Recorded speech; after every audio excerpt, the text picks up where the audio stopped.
Hey, welcome to the Hotflash Inc. podcast. It's been a little bit since I've done a solo episode. People tell me they like these, the mad ramblings of a post-menopausal woman who's obsessed with the transition and everything to do with midlife. So here I go. Here I go again. Don't forget that you can text me. I can't reply, but you can also email me at amcqueen@hotflashinc.com or interact on any of the platforms, including Substack, where I have a weekly newsletter. You can also find the podcast there. So it's all right there at Substack, and all the cool kids are over there. So please do become a subscriber. And we're going to be having Hot Flash Inc. Summit. Details are coming soon. But if you become a paid subscriber to my Substack, you will automatically be upgraded to the All Access Pass for the Hot Flash Inc. Summit. And with that, you're going to get my new hormone therapy navigator, the Hot Flash Inc. Hormone Therapy Navigator. I have challenged myself to make my first digital product. I'm speaking it into the world. I'm here to talk about what's happened in the last 8 months and really with Hot Flash, because I don't know whether any of you out there have started something and gotten yourself like fully immersed in something and then just not known where you were going. And I've been really open about, I just started Hot Flash. I just started a newsletter and I didn't have any plans for monetizing. I didn't have any plans for how to grow it. I just knew I had to do it. It really was one of the times in my life where I was fully called to do something. I think there's only been a few others. Once when I was a child, I had an assignment in public school to make a shoebox full of Pioneer furniture out of balsa wood. It's a soft wood that my uncle helped me with that, I believe. And I just went crazy and started making like a whole bunch of furniture. And I don't know, it was like something bigger than me. There are other examples of that in my life, but the biggest one would be when I moved to Abu Dhabi because you have a person who didn't even know where Abu Dhabi was, who saw that there was a newspaper launching there, who Googled and realized where Abu Dhabi was and saw who was the editor of the newspaper and just was like doing it until 4 or 5 months later was getting off the plane in a hot climate with 5 suitcases and no condo back in Ottawa and having said goodbye to her family and friends and then going, what did I do? But I certainly regretted it because it was difficult. It's a difficult transition. But I look back now and I'm like, wow, you were really meant to be in another part of the world and challenge your thinking. And Hot Flash is a similar thing. I just got the idea. All my 40s, I think it's a time to rethink everything. And I had always wanted to be a journalist, and I had never really thought about being an editor, but I was an arts and life and then features editor. I was making very good money. I was very challenged. And then it's just started to be a little bit like golden handcuffs. And I couldn't, and I knew it, but I was ignoring it. And that's similar to what happened when I was living back in Ottawa, Canada, and felt a call to go somewhere. Really, I didn't know what it was, but I was having a call to move overseas. I just didn't know how to do that. So I bought a condo and decorated it, and then I still had it. And then I saw the job posting, and then I did it. Hot Flash was very much like that. And for a long time I said, I'm not a businesswoman. I'd written about a lot of entrepreneurs. I've been pulled towards the business world for a long time. I worked at Dow Jones. I was given early in my career the chance for my own radio show and a business on a business show. Like that's unheard of. And I turned it down and I don't know why, but it's just something that's been pulling me in a lot of ways. I was just swimming earlier and I thought about that. I thought about how I keep getting pulled back.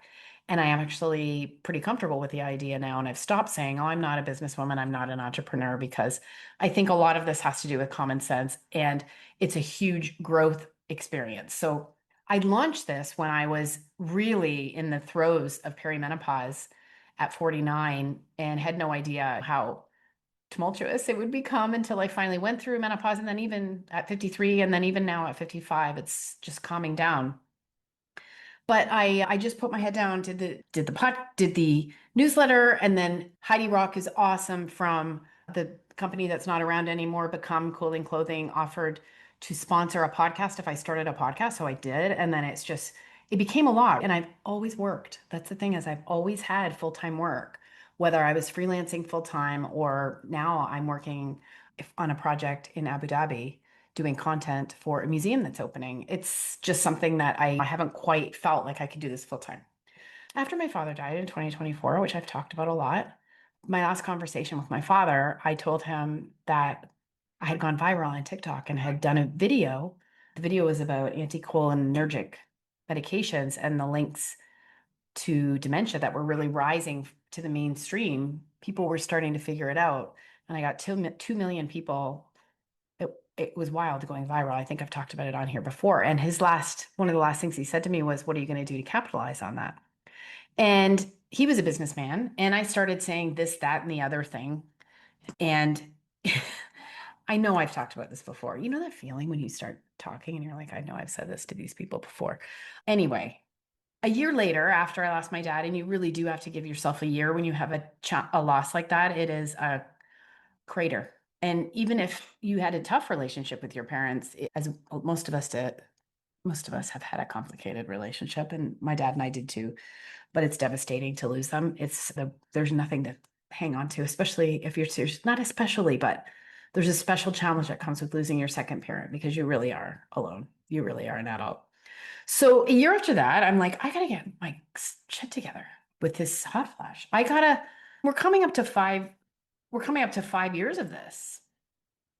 And that's 2025. I launched in 2020. And I can't do this forever because it has become really overwhelming.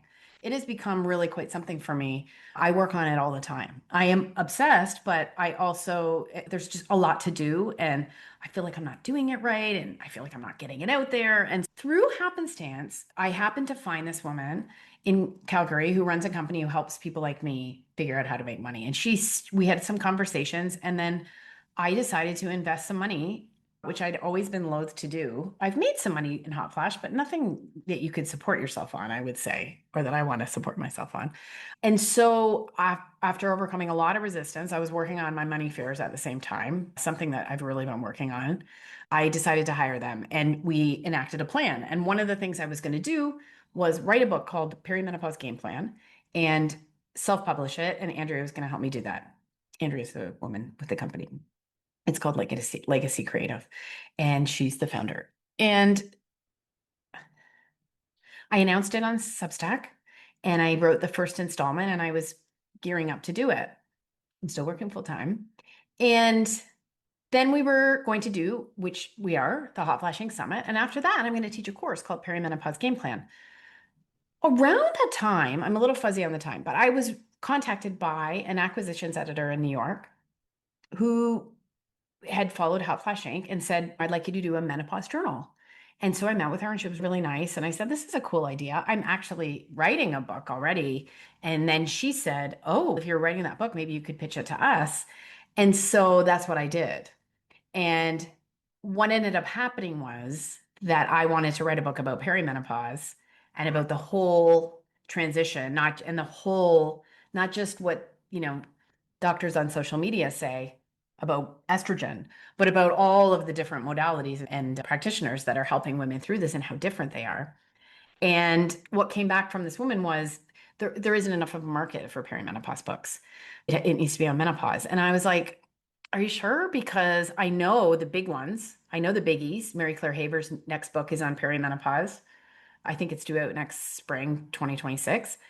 Tamsin Fidel's next book she did How to Menopause, and that her next book is on perimenopause. They're calling the documentary follow up to the M Factor a prequel because it's about perimenopause. I know we don't need another book like everything you need to know about menopause, but she's the expert. And so I was persuaded and I worked really hard on a pitch, which helped me organize my thoughts, but it's not the book I want to write. And lo and behold, like I worked so hard on it. So she pitched it to her board. She was very confident.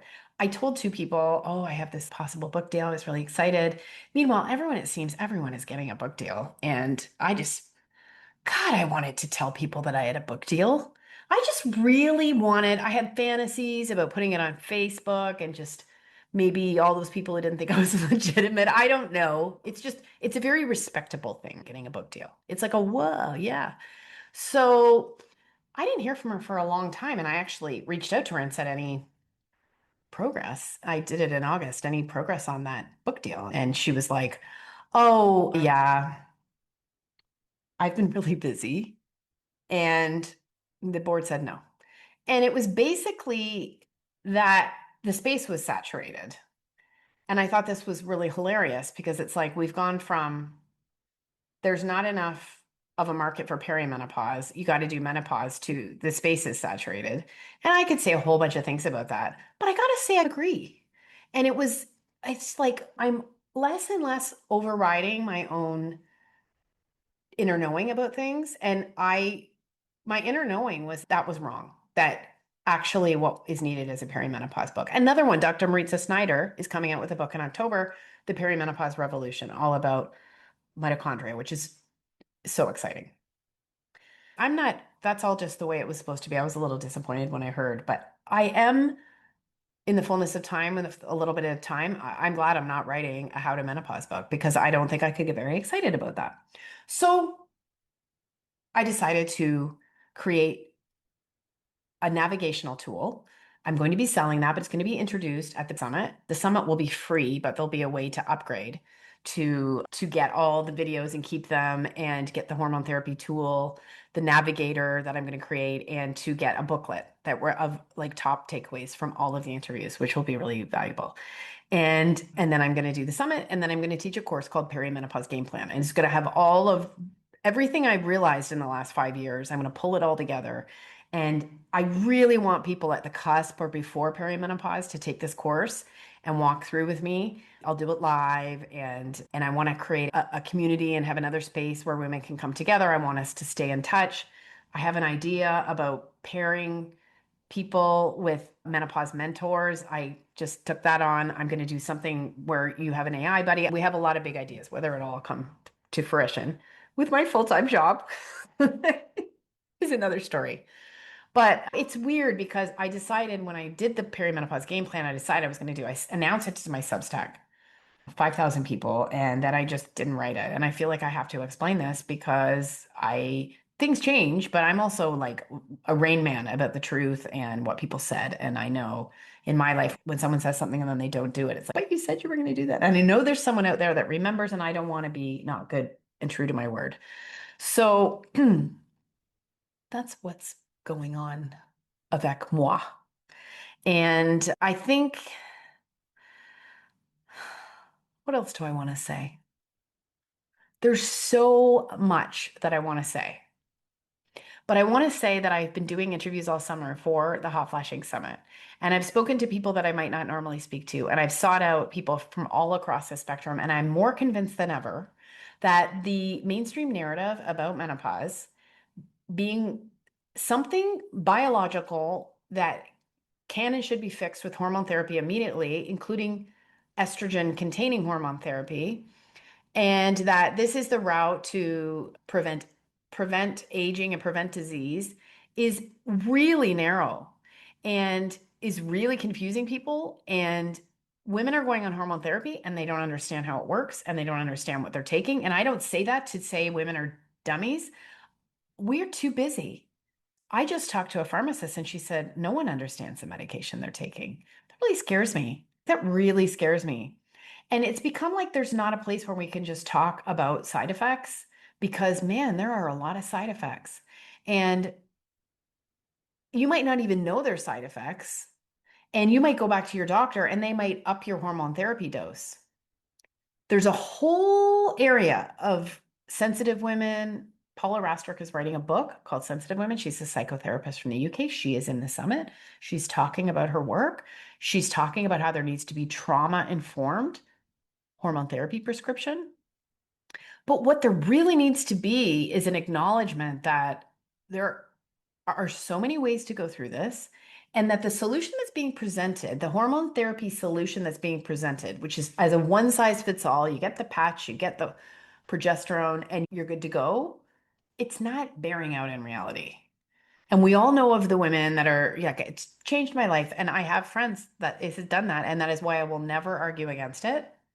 I support anyone's right and to go on hormone therapy, but it's a lot. And if you don't want to go on hormone therapy, and if you don't want to take have a prescription and you're hesitant, and women are. Like they just are.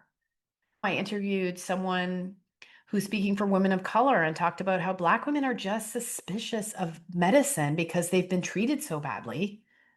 And because of the history of Black women and men being used in scientific experiments, often without their knowledge or permission, just a horrific history there. And you're almost treated today like you're stupid if you don't understand that this is the door. This is the door you need to go through. I've danced around this a lot, and I now know that it is definitely my mission to focus on the power of this transition and to focus on the breadth of the experience of the women who are going through it and to help women understand that they need to empower themselves. They need to do their own research. I'm going to help by making it as easy as possible. My hormone therapy tool is going to tell you, this Navigator is going to tell you everything that's out there. It's going to give you a snapshot. So you're like, wow, not everyone agrees that estrogen is the best thing in the world. Huh. Wow. Some people want you to have your period for the rest of your life. This woman over here says you shouldn't even eat a chickpea. These people say you shouldn't take estrogen until after you go through menopause. These people aren't sure about testosterone. All of it. And then, if people so desire, attend the summit, go to the Hotflash Inc., attend the perimenopause game plan, figure it out for yourself. Just take the time. I didn't take any of this time for myself. I've been figuring it all out in real time. What I have done is that I figured out the world of cryptocurrency to an extent and Bitcoin. I was curious about that. And from 2018, I was curious about it. And it's the really only time I've sat down and said, I'm going to figure this out. And I took two courses and I went through and I made notes because this is my money, right? I don't want to mess up my investments. I've already made enough dumb mistakes in that area. And taking control of my money energy has been a pivotal part of me going through menopause too. So I definitely plan to talk about that and bring on some experts. But going through it methodically did something for me. Like just the act of learning and letting myself feel like I was giving myself the time to understand this. And then when I make decisions, it's, yeah, I really took the time to figure that out. And it was hard at first, and then it was funner. I like saying funner. I think funner is a word. It's a word in my world. That's what I want people to do. At the hardest time in your life, when you're being squeezed on all sides, I'm asking you to ask questions, to listen to the part of you that says, no, I don't know about that. To stop being like, I guess I'll just do that because that person says that's what I should do. To try and understand it more from the inside out. Will I ever write a book about perimenopause? I don't know. I don't know. I think the whole experience and this sort of my ego and the thought that I was going to be telling people that I'm writing a book was a good experience because then I was able to look back and I was like, you weren't really excited about the book, the topic, but you were excited to tell people that you were writing a book. That's a dissonance there, right? Like, how much of that did I do in my life? And we're not doing that anymore. And no, I don't want to stay up till midnight for a week putting a book pitch together. When inside myself, I've studied this space for 5 years and I know that we don't really need any more books about the guide to menopause. It's basic at this point. There are loads of people doing those books. So I learned a lot from that experience. And I just wanted to tell you all about it because I know there are people being called to do all sorts of things. And it's not easy. I don't know anything more about doing anything than you do. I know about being a journalist and how to go about doing a story because I learned how to do that. And now I know about investing in cryptocurrency, a basic amount. But in terms of figuring out how to do this right and make this a business that sings and I make the right reels and I do the right thing on the podcast, I don't know. I'm still figuring all that out. Please do whatever is in your heart because I think that the process of doing it is just the most valuable thing. People always say that, but nothing has made me grow more than doing Hotflash Inc. And I had so much imposter syndrome in the beginning, like so much, just for not being a doctor. And then I finally realized that being a journalist was my strength because I wasn't wedded to any sort of particular dogma or ideology, and that I could actually provide more value.